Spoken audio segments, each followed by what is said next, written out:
নমস্কার বন্ধুরা, আরও একটি নতুন রেসিপিতে সবাইকে স্বাগত। আজকে আমি বানাবো লাউয়ের একটি রেসিপি, আর একদম সম্পূর্ণ নিরামিষ একটি রেসিপি। তো বন্ধুরা, এইভাবে কিন্তু লাউয়ের রেসিপিটা বানালে সবাই চেটেপুটে খেয়ে নেবে, এতটাই টেস্টি হয়। আর লাউটা কিন্তু ভালো করে ধুয়ে পরিষ্কার করে নিয়েছি। আর লাউয়ের যে খোসাগুলো আছে সে খোসাগুলো কিন্তু ফেলবো না, খোসাগুলো সহকারে কিন্তু আমি এগুলোকে কেটে নেব। তো দেখুন বন্ধুরা, এরকমভাবে এগুলোকে একদম পিস পিস করে গোল গোল করে কেটে নেব। তো এইভাবে একবার বানিয়ে দেখবেন বন্ধুরা। তো আমরা কিন্তু খোসাগুলো আলাদা করে ভেজে খেয়ে থাকি, তো আজকে কিন্তু খোসা সহকারেই কিন্তু এগুলোকে রান্না করে দেখাবো। আর খেতে কিন্তু অসম্ভব টেস্টি হয়। যারা খায় না, লাউ খেতে চায় না, তারাও কিন্তু খুব সুন্দরভাবে খেয়ে নেবে। খুবই সুস্বাদু হয় এই রেসিপিটা। তো দেখুন বন্ধুরা, লাউ কিন্তু আমার হাফ কাটা হয়ে গেছে। তো এরকমভাবে গোল গোল করে সবগুলো লাউ কেটে নেব। তো খুব একটা পাতলাও হবে না, আবার খুব একটা ভারীও হবে না, এরকমভাবেই কিন্তু এগুলোকে পিস পিস করে কেটে নেব।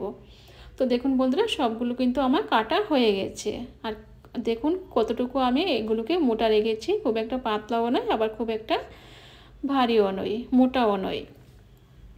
এখন এগুলোকে আমি একটা থালাতে উঠিয়ে নেব সবগুলো। তো আজকে রান্নাটা কিন্তু একদম সম্পূর্ণ নিরামিষভাবে করব, কোনো রকম কিন্তু মাছ বা চিংড়ি মাছ বা কোনো রকম কিন্তু পেঁয়াজ রসুন ব্যবহার করব না। তো দেখুন বন্ধুরা, এই থালাতে কিন্তু সবগুলো নিয়ে নিয়েছি। এখন দিয়ে দেব সামান্য একটু লবণ। তো সামান্য একটু লবণ দিয়ে দিলাম। এখন লবণটাকে একটু ভালো করে মাখিয়ে নেব। তো এইভাবে বানালে কিন্তু বন্ধুরা বাচ্চারাও কিন্তু খুব সুন্দরভাবে খেয়ে নেবে। খুবই সুন্দর হয় এই রেসিপিটা, গরম ভাতের সাথে খেতে কিন্তু খুবই ভালো লাগে। তো দেখুন বন্ধুরা, এগুলোকে মাখিয়ে নিয়েছি। এখন আমি একটা মশলা বানিয়ে নেব। এখন একটা জারে দিয়ে দিলাম টমেটো, দিয়ে দিলাম আদা, এখন দিয়ে দেব কাঁচা লঙ্কা, এখন দিয়ে দেব ধনে পাতা,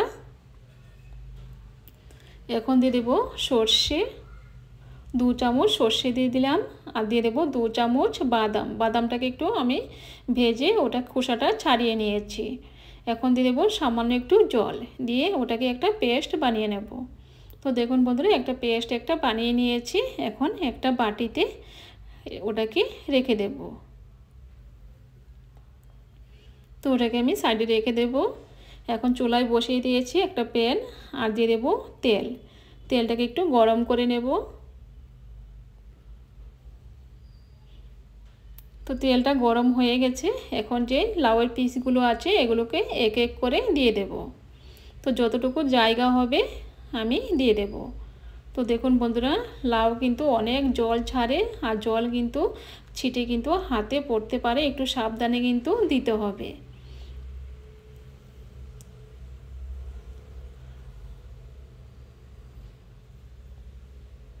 তো লাউগুলোকে আমি কিছু দিয়ে দিয়েছি। এখন এগুলোকে আমি ভেজে নেব।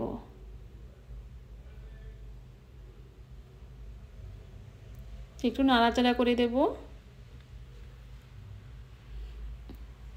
তো এগুলোকে এখন একটু ভালো করে ভেজে নেব। তো এখন উল্টিয়ে দেব। তো এরকমভাবে ওলট পালট করে এগুলোকে একটু ভালো করে ভেজে নিতে হবে। আর চুলার আঁচটাকে কিন্তু বন্ধুরা আমি মিডিয়ামে রেখেছি।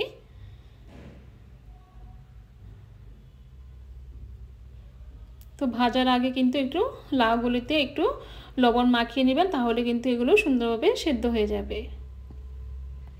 তো দেখুন বন্ধুরা, এগুলো কিন্তু ভাজা হয়ে গেছে। এখন এগুলোকে আমি নামিয়ে নেব। এর থেকে আর বেশি ভাজবো না, তাহলে কিন্তু এগুলো কালো হয়ে যাবে।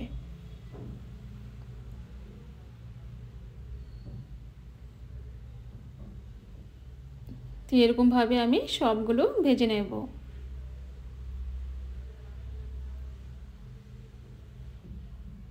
এখন বাকিগুলো কিন্তু আরও কিছু ছিল, এগুলো হয়ে গেছে। এখন এগুলো নামিয়ে নেব।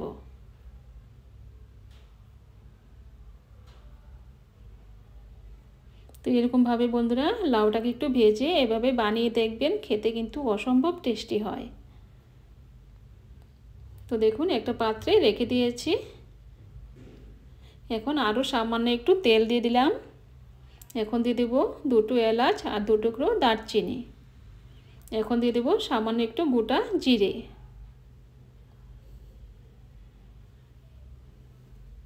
এখন যে মশলাটা পেস্ট বানিয়ে রেখেছিলাম সেই মশলাটা দিয়ে দিলাম। দিয়ে এখন এগুলোকে একটু নাড়াচাড়া করে ভালো করে মিশিয়ে নেব। তো মশলাটাকে একটু ভালো করে কষিয়ে নিতে হবে। তো এরকমভাবে নাড়াচাড়া করে ওটাকে ভালো করে কষিয়ে নেব। এখন দিয়ে দেবো সামান্য একটু জল। যে বাটিতে মশলাটা আমি রেখেছিলাম সেই বাটিতে অল্প একটু জল দিয়ে দিলাম। সে বাটিতে করে মানে মশলাটা ভালো করে একটু ধুয়ে এই জলটাই দিয়ে দিলাম।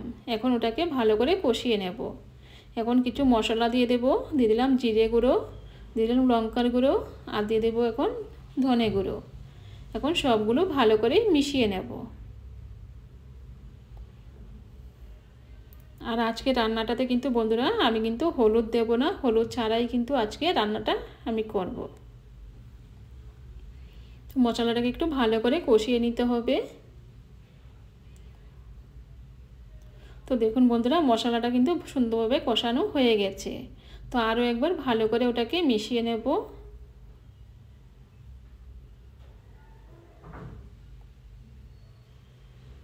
তো ভালো করে মিশিয়ে নিয়েছি। এখন দিয়ে দেব পরিমাণ মতো জল। দিয়ে আরও একবার ভালো করে মিশিয়ে নেব।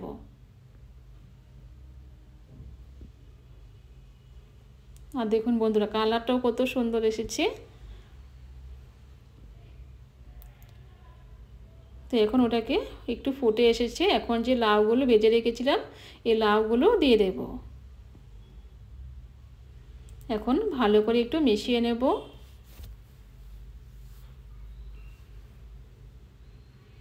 এরকমভাবে করে এগুলোকে একটু ভালো করে চারদিকে একটু ছড়িয়ে দেব, যাতে গ্রেভিটা ভেতরে ঢুকে যায় আর সুন্দরভাবে এগুলো আরও সেদ্ধ হয়ে যায়। এখন এগুলোকে একটু ভালো করে ফুটিয়ে নেব।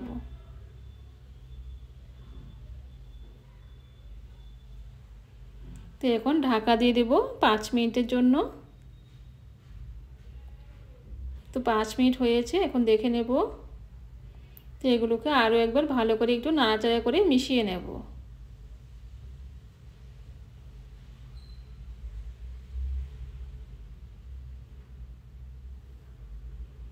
তো দেখুন বন্ধুরা এগুলো কিন্তু ভালো করে নাড়াচাড়া করে মিশিয়ে নিয়েছি। তো লাউগুলো কিন্তু প্রায় সেদ্ধ হয়ে গেছে। তো আরও একটু আমি রান্না করে নেব।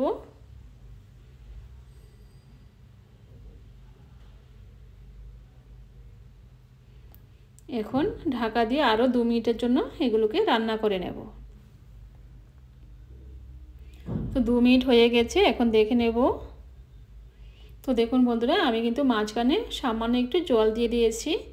জলটা গ্রেভিটা একদম শুকিয়ে গেছিলো, তাই অল্প একটু জল দিয়ে দিয়েছি। আর এগুলো কিন্তু সুন্দরভাবে রান্নাটা কিন্তু হয়ে গেছে। আর এগুলো কিন্তু সুন্দরভাবে কিন্তু সেদ্ধ হয়ে গেছে। তো দেখুন বন্ধুরা একদম সফট হয়ে গেছে।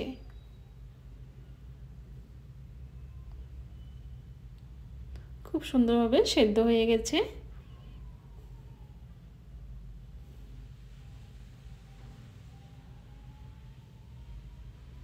তো এখন এগুলোকে একটু ভালো করে নাড়াচাড়া করে মিশিয়ে নিয়েছি।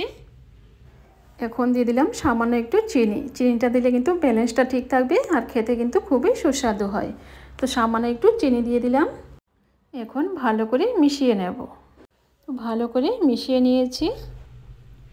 এখন দিয়ে দেবো ধনেপাতা কুচি, দিয়ে ভালো করে মিশিয়ে নেব।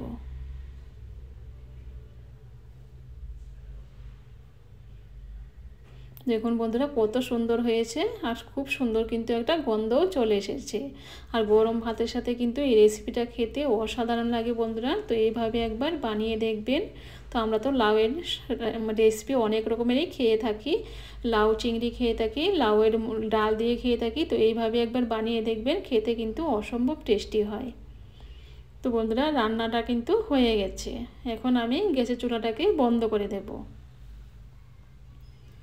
আর দেখুন বন্ধুরা কত সুন্দর হয়েছে। এখন আমি নামিয়ে নেব, নামিয়ে অন্য একটা পাত্রে নিয়ে নেব। তো এখানে একটা পাত্রে নিয়ে নিচ্ছি।